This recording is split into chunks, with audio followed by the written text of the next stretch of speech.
Dilakukannya pap smear secara berkala itu bertujuan untuk mendeteksi kanker serviks secara dini. Nah, apa itu pap smear? Saya hari ini Dr. Meta dalam Let's Prevent akan membahas secara detail mengenai pap smear dalam rangka mencegah kanker serviks.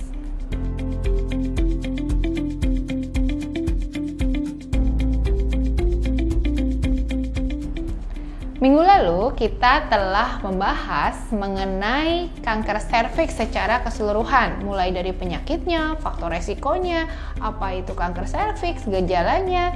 Bagi yang lupa, nanti bisa lihat lagi video saya sebelumnya ya.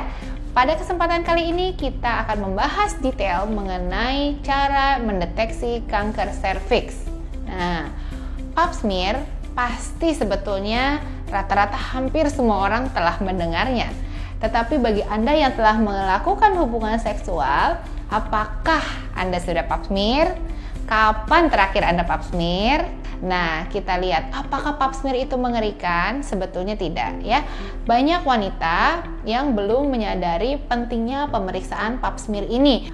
Pap smear itu perlu dilakukan 1 tahun sekali. Ingat ya, 1 tahun sekali. Nah, paling enak untuk mengingat 1 tahun sekali adalah saat kita berulang tahun. Jadi kalau setiap Anda berulang tahun, Anda harus ingat apakah sudah pap smear atau belum gitu. Kalau belum, Anda perlu melakukannya apabila Anda telah melakukan hubungan seksual ya. Nah, orang yang melakukan pap smear itu adalah orang yang sudah melakukan hubungan seks. Karena kalau belum melakukan hubungan seks, kita tidak mungkin melakukan pap smear. Kenapa? Saya akan membahas bagaimana langkah-langkah atau prosedur pap smear supaya Anda tidak takut ya. Dalam pemeriksaan pap smear itu seseorang memang betul harus membuka celananya gitu. Tapi itu sama seperti cara melakukan pemeriksaan kandungan. Jadi Anda healthy people perlu buka celana, kemudian naik ke meja pemeriksaan, kemudian kakinya dibuka seperti ngangkang gitu ya, posisi litotomi. Nah, posisi tersebut adalah posisi yang bisa melihat serviks Anda secara detail.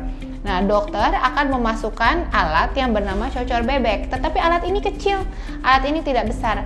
Yang masuk itu paling hanya kurang dari besar 2 jari Anda ya. Nah, alat tersebut akan membuka vagina Anda, kemudian dokter bisa melihat serviks atau leher rahimnya. Nah, setelah leher rahimnya terlihat, dokter akan memasukkan seperti sikat halus dan ada brush halus sih sebetulnya ya, dia tidak menyakitkan kok. Nah, itu akan di swab ke seluruh permukaan serviks untuk mengambil lendir rahim, karena di dalam lendir rahim tersebut ada sel-sel epitel dari serviks yang ikut luruh. Nah, sel tersebut yang bisa dilihat di mikroskop apakah ada kelainan atau tidak.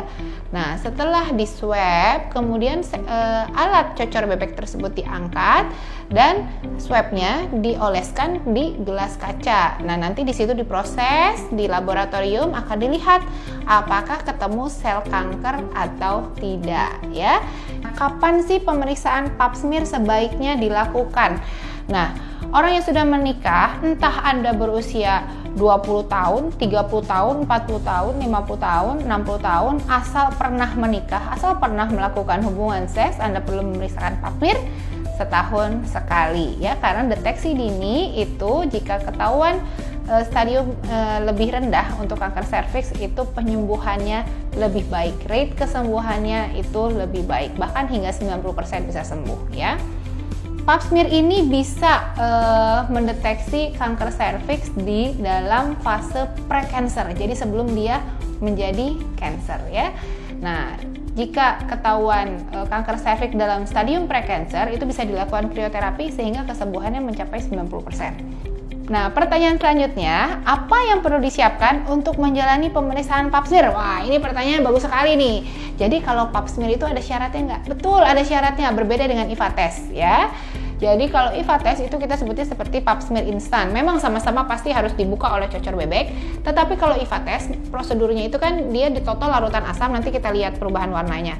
Sementara pap smear kita melihat sel. Nah, karena kita melihat sel, di mikroskop, tentunya sel itu yang kita harapkan adalah betul-betul sel dari endoservix, yaitu sel leher rahim bagian dalam, dan sel ektoservix, sel leher rahim bagian luar. Nah, supaya optimal sel itu kita dapat, tidak boleh ada sel-sel yang lain yang mengganggu pemandangan di gelas preparat. Nah, yang bisa mengganggu itu apa? Darah. Nah, jadi jika Anda sedang haid, memang tidak bisa melakukan pemeriksaan pap smear, karena kalau misalnya lagi haid nanti kita kelihatan di mikroskopnya isinya darah semua gitu ya. Nah, atau melakukan hubungan seks itu juga tidak bisa. Batasnya adalah 3 hari ya. Jadi kalau haid 3 hari bersih, kalau melakukan hubungan seks kurang lebih 3 hari tidak melakukan hubungan seks baru bisa dilakukan pap smear. Karena jika habis melakukan hubungan seks, nanti yang kelihatan itu menjadi pemeriksaan analisa sperma itu ya. Nah, asalkan 2 syarat itu terpenuhi, itu sudah dapat mengambil sel endoservix dan ektoservix yang memadai, sehingga hasil pap smear-nya nanti menjadi akurat. Nah, kemudian sebaiknya tidak menggunakan pembersih vagina sebelum dilakukannya pap smear ya, karena kita juga pengen melihat sebetulnya pas lagi pap smear, pas lagi pemeriksaan kita bisa lihat loh apakah di situ ada infeksi. Infeksinya apakah berasal dari bakteri atau dari jamur. Nah, itu bisa kita lihat. Kalau sudah bersih sekali, kita justru malahan tidak bisa mendeteksi penyakit yang sebetulnya ada gitu ya. Nah, pertanyaan selanjutnya, apakah pap smear terasa sakit? Nah, kan banyak yang tanya, banyak yang takut mau melakukan pap smear karena sakit ya. Sebetulnya pap smear itu tidak menyakitkan karena alat yang masuknya hanya kecil saja, tidak besar, dan kalau tidak tegang, kalau rileks, itu alatnya tidak dijepit oleh dinding vagina, jadinya tidak sakit ya, hanya kurang nyaman sebentar aja kok itu ya saat pengambilan sampelnya. Nah, kemudian apakah hasil pemeriksaan pap smear selalu akurat? Asalkan pap smear tersebut dilakukan dengan cara yang benar, pengambilan sampelnya dengan cara yang baik, dan pemrosesan untuk melihat di mikroskopnya pewarnaannya baik juga, dan ahli patologinya juga baik membacanya, itu akurasinya sangat tinggi ya. Nah, bagaimana jika hasil pap smear saya positif? Ya, ini positif itu bukan positif hamil ya, pap smear positif. Nah, ini kalau pap smearnya ketemu sel-sel abnormal gitu mungkin maksudnya ya. Nah, sel abnormal yang ada nanti dilihat dulu apakah ada sel atipik, apakah ada ketemu sel kanker, atau sel kankernya berapa dalam, nanti kelihatan dari hasil pap smearnya. Nah, jika ketemu sel abnormal, itu biasanya dokter akan menganjurkan pemeriksaan selanjutnya 3-6 bulan yang akan datang diulang pap smear-nya. Atau naik ke tingkat pemeriksaan selanjutnya, yaitu pemeriksaan HPV DNA. Nah, pemeriksaan HPV DNA ini untuk melihat genetik dari virus HPV-nya, apakah ada atau tidak.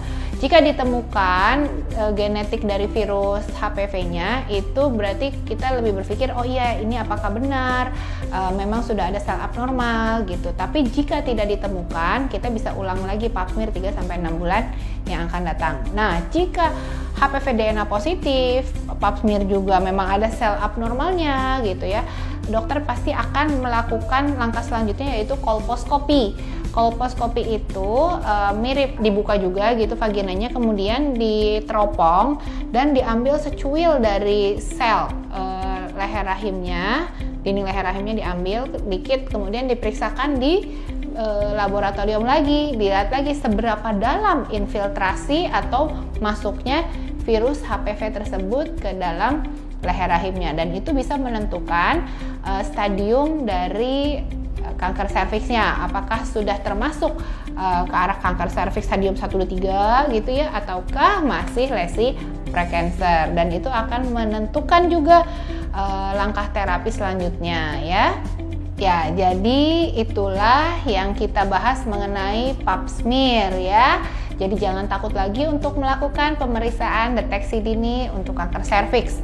Nah, masih banyak pemeriksaan lain lagi seperti IVA test. IVA test itu adalah pemeriksaan yang mudah dan cepat. Banyak dilakukan di puskesmas atau setting yang memang membutuhkan pemeriksaan massal atau pemeriksaan yang super cepat. Tidak mungkin ngambil hasilnya lagi dalam waktu 3-4 hari ke depan gitu ya. Itu dilakukan pemeriksaan IVA test. Kemudian pemeriksaan lainnya lagi adalah yang terbaru adalah pemeriksaan GenePet. Jadi untuk GenePet bisa dilakukan mandiri, pasien memeriksa sendiri. Ini khususnya untuk orang yang takut atau malu gitu ya, untuk buka-buka ya.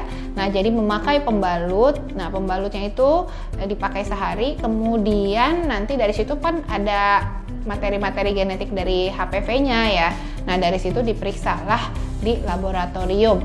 Jadi pemeriksaan semacam GenePet ini yang modern dan terbarukan masih menunggu approval dari beberapa badan yang berwenang di Indonesia ya. Ya, healthy people, sepertinya pembahasan saya mengenai pap smear itu sekian. Jika ada yang masih ingin ditanyakan, Anda dapat tulis di kolom komen di bawah ini, nanti kita akan jawab ya. Kemudian jangan lupa like dan share video ini.